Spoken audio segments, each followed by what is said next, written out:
बहुत बार इसके कई सारे वीडियोस बन चुके हैं पहले भी और कई लोग पढ़ा चुके हैं, बट इस पे से एक चीज़ अभी भी क्लियर नहीं होती है कि अगर एक सिंपल सा एग्जांपल लूँ, मुझे पेज दे दो एक पहले यहाँ से, दोनों को अगर मैं नीचे गिराऊँ तो पहले कौन गिरेगा?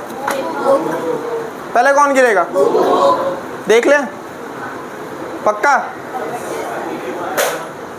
सिंपल। क्यों पहले बुक गिरी? क्योंकि बुक का मास, इसी चीज़ के साथ हम बचपन से जीते आ रहे हैं कि ये रियलिटी है कि इसका मास ज़्यादा है इसलिए ये गिर गई और इसका मास कम है इसलिए ये हवा में रह गया, ठीक है। बट रियलिटी इससे डिफरेंट है। Mass is the only factor नहीं है ऐसा। मास सिर्फ एक फैक्टर है, उसके अलावा और भी फैक्टर्स इस पे एक्ट करेंगे। सेम एक्सपेरिमेंट तुम्हें डिफरेंट तरीके से दिखाता हूँ मैं। मान लो इस पेज को मैं इसके ऊपर रखता हूँ, ठीक है। अगर मास मैटर करता है तो फिर ये पेज अभी भी इसके साथ कैसे चला गया? देख रहे हो क्या हो रहा है? ये पेज इसके साथ गया नीचे। अब एक्चुअल केस क्या है? अब एक छोटा सा एग्जांपल लेते हैं। तुमने ये चीज़ सुनी होगी कि 9.8 जो मीटर पर सेकेंड होता है, यानी वेलोसिटी, जब भी कोई पार्टिकल ऊपर से नीचे आता है तो हमेशा उसकी वेलोसिटी कितनी रहती है? 9.8 मीटर पर सेकेंड इनिशियल फ्री फॉल करते हैं जब, यानी जैसे जैसे वो नीचे आता है एक्सेलरेशन होता है। हर सेकंड के बाद 9.8 मीटर पर सेकंड इंक्रीज होता है कि नहीं होता है? होता है। यानी पहले सेकंड में 9.8, दूसरे सेकंड में 9 बढ़ता जा रहा है, बढ़ता जा रहा है। इसका मतलब ये हुआ, अगर कोई इस बिल्डिंग के ऊपर से यानी 4th फ्लोर से सपोज करो कोई पत्थर गिराता है और नीचे कोई खड़ा है, तो जिस स्पीड से उसने छोड़ा है सर पे बहुत तेज लगेगा। रीज़न 9.8 9.8 9.8 ऐड होता जा रहा है। बट ऐसा नहीं होता है, या होगा? ऐसा कहाँ नहीं होता है। जो पानी की बूंद होती है वो ऊपर से आती है। कितने क्लाउड कितने होंगे नियरली ऊपर? कितने किलोमीटर ऊपर होगा क्लाउड? क्लाउड नियरली कितने किलोमीटर ऊपर होगा? मान लेते हैं 3-4 किलोमीटर, ठीक है। 3 4 5 3-4 किलोमीटर से पानी की बूंद ऊपर से नीचे आ रही है, फिर तुम्हें चटकती क्यों नहीं है? बहुत तेज क्यों नहीं लगती? फूट क्यों नहीं जाता तुम्हारा सर? खून क्यों नहीं निकल जाता है? निकलना चाहिए ना उसमें भी। वो भी तो बूंद है इतनी भारी और इतने ऊपर से आ रही है, 9.8 9.8 9.8। बट एक कॉन्सेप्ट आता है जो हम पढ़ चुके हैं थियरी में, टर्मिनल वेलोसिटी। टर्मिनल वेलोसिटी यानी वो बूंद जब गिर रही है, नीचे से एयर बैलेंस कर रहा है, यहाँ से एयर का फोर्स, एयर रेजिस्टेंस आएगा, वो गिर रही है, एयर रेजिस्टेंस, यानी इसकी स्पीड बढ़ती जा रही है। बट साथ में, अब तुम्हें एक एग्जांपल बताओ मुझे, जब तुम गाड़ी चलाते हो, ठंडी का टाइम ले रहे हैं हम, एकदम अच्छी वाली ठंडी है, तुम गाड़ी धीरे चलाना प्रीफर करोगे स्कूटी या बाइक, या तेज चलाना प्रीफर करोगे? क्यों धीरे चलाते हो? तुम्हारी स्पीड जितनी बढ़ रही है, हवा की स्पीड बढ़ रही है। तो ऑब्जर्व करो, जो चीज़ ऊपर से गिर रही होगी, जब उसकी स्पीड बढ़ रही होगी तो एयर भी तो रेजिस्टेंस ज़्यादा कर रही होगी, क्योंकि तुम जब तेज़ से जा रहे हो तो हवा तेज़ हो रही है। यानी कोई चीज़ ऊपर से आ रही है तो उसको रोकने वाली चीज़ भी तो तेज़ हो रही है, यानी इसका रेजिस्टेंस भी ऊपर की तरफ लग रहा है। यानी एयर रेजिस्टेंस जो है वो बहुत बड़ा फैक्टर काम करेगा यहाँ पे। होगा क्या? ये गिरती जा रही है, इसके ऊपर फोर्स लगता जा रहा है, एयर रेजिस्टेंस होता जा रहा है। बट एक टाइम आएगा जब एयर का रेजिस्टेंस, यानी एयर का जो फोर्स होगा और जो ड्रॉप के मास की वजह से जो फोर्स लग रहा है, वो दोनों क्या हो जाएंगे? इक्वल। जहाँ पे वो इक्वल हुए वहाँ पे क्या होगा? फिर कांस्टेंट वेलोसिटी से आएगी नीचे। इसीलिए एक लिमिट तक की वेलोसिटी बढ़ती है। अगर वो फुल स्पीड में कंटिन्यूसली बढ़ती रहती ना, बहुत तेज़ तुम्हें लगती है। और तुम देखना, जब नॉर्मल छोटे छाटे पड़ते हैं ना तो तुम्हें चोट कम लगती है, बट बड़ी वाली बूंदें जब आती है ना और बाहर निकलो नहाने, बहुत तेज़ से चोट लगती है। अब यहाँ पे एक और चीज़ देखो, अगर सपोज करो अगर ये इवेंट है कि मास सिर्फ फैक्टर है, तो अगर मैं दो सेम मास की चीज़ें लूँ विद डिफरेंट शेप, दो सेम मास की चीज़ें लूँ विथ डिफरेंट शेप, जैसे सपोज करो ये दोनों है, इसका शेप रेक्टेंगुलर है, इसका सिलेंड्रिकल है। अगर इन दोनों को हम साथ में गिराएं, एक्चुअली मुझे नहीं पता, अप्रोक्सीमेटली मैं मान रहा हूँ कि दोनों का मास सेम होगा। अगर इसका मास भी सेम है और इसका मास भी सेम है तो दोनों साथ में नीचे आनी चाहिए, क्योंकि तुम्हारा कॉन्सेप्ट क्या है कि जिसका मास ज़्यादा है वो नीचे गिरेगा। तो अगर दोनों का मास सेम है, अब तुम सोचो ये वाला एक्सपेरिमेंट, तुमने जो मास का आंसर दिया, वैक्यूम में क्यों दोनों चीज़ें साथ में गिरती हैं? तो मेन रीजन क्या हुआ, एयर रेजिस्टेंस या मास?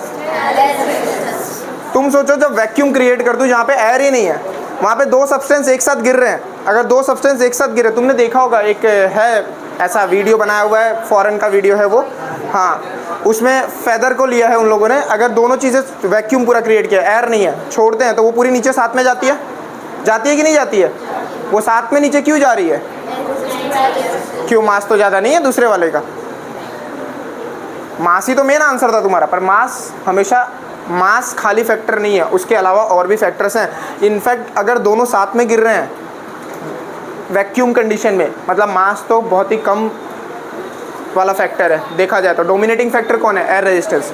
बट अगर नॉर्मल कंडीशन में हम देखें, नॉर्मल कंडीशन में अगर हम देखें तो क्या हो रहा है, यहाँ पे दो सेम चीज़ें ले रहे हो विद डिफरेंट शेप्स, किस पे एयर रेजिस्टेंस ज़्यादा लगेगा, इस बुक पे या बॉटल पे? बुक पे या बॉटल पे? बुक पे लगना चाहिए, यानी पहले कौन गिरेगा? बॉटल। सेम मास अगर है तो पहले किसको गिरना चाहिए? क्यों? क्योंकि एयर रेजिस्टेंस इस पे ज़्यादा, इसका सरफेस एरिया तो ज़्यादा, एयर प्रेशर, इस वजह से ये क्या रहेगा, उसके साथ नीचे आएगा। क्लियर हो रहा है सबको?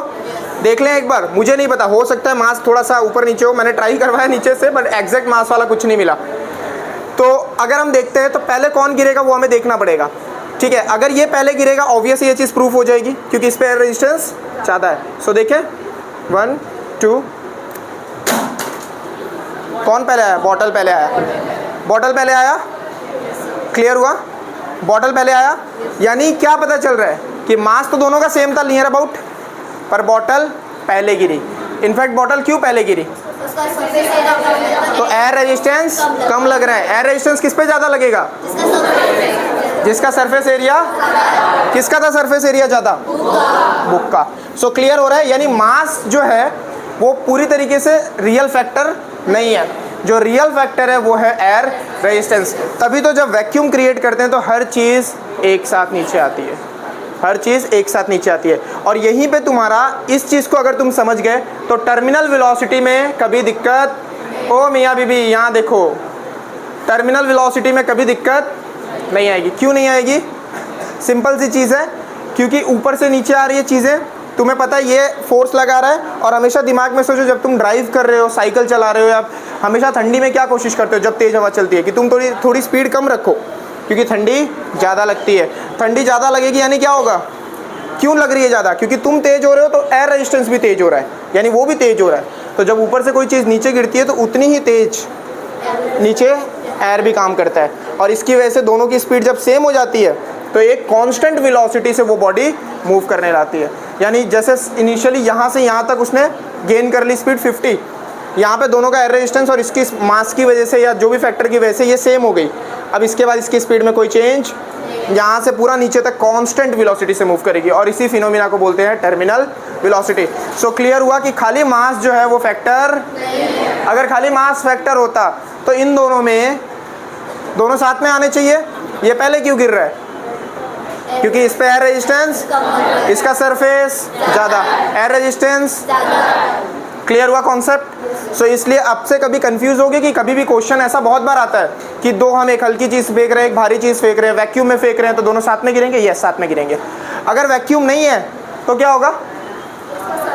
तो हमें देखना पड़ेगा, अगर दोनों का मास सेम है तो एरिया किसका ज़्यादा है? जिसका एरिया ज़्यादा होगा उस पर फोर्स ज़्यादा, फोर्स ज़्यादा तो वो जो रेजिस्टेंस नीचे से ज़्यादा आएगा तो वो थोड़ा स्लो जाएगा, और जिसके अंदर ऊपर कम रेजिस्टेंस लग रहा है वो इसीलिए गिर जाएगा। क्लियर हुआ? अब इस चीज़ को लेके कभी कंफ्यूज हो गए कहीं पे भी? कॉन्सेप्ट क्लियर हुआ? यानी मास, एक देखो 99% लोग सिर्फ मास को ही फैक्टर समझते हैं कि ये भारी है तो जल्दी नीचे जाएगा। समझ आ रहा है? अब कोई एक मोटा इंसान है बहुत ऐसा, और एक बहुत पतला सा है, लेकिन दोनों का मास सेम है, जल्दी नीचे कौन पहुंचेगा? पतला वाला। मोटा वाला आराम से गिरेगा, ठीक है? यानी मोटे वाला थोड़ा आराम से नीचे जाएगा, पर पतला वाला जल्दी। Reason? Surface area. Air resistance किस पे ज़्यादा होगा? मोटे वाले पे, इसलिए वो नीचे जाएगा। क्लियर हुआ सबको? सो ये है तुम्हारा कॉन्सेप्ट, यानी सिर्फ मास रिलेट नहीं करता है, और यही चीज़ यहाँ पे भी हुई। ये देखो साथ में गए। दूसरा, ठीक है, एंड लास्ट ये था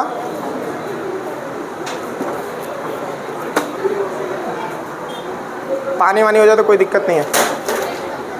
क्लियर हुआ? कौन पहले आ रहा है नीचे? वाटर। समझ आया? विद्या माता होती है, वैसे तो फेंकना नहीं चाहिए, पर पैर वैर छू लेंगे, पर फिजिक्स समझाने के लिए थोड़ा सा सॉरी माता जाना मत आप मेरे पास से, विद्या बहुत ज़रूरी है ठीक है, तो क्लियर है सबको?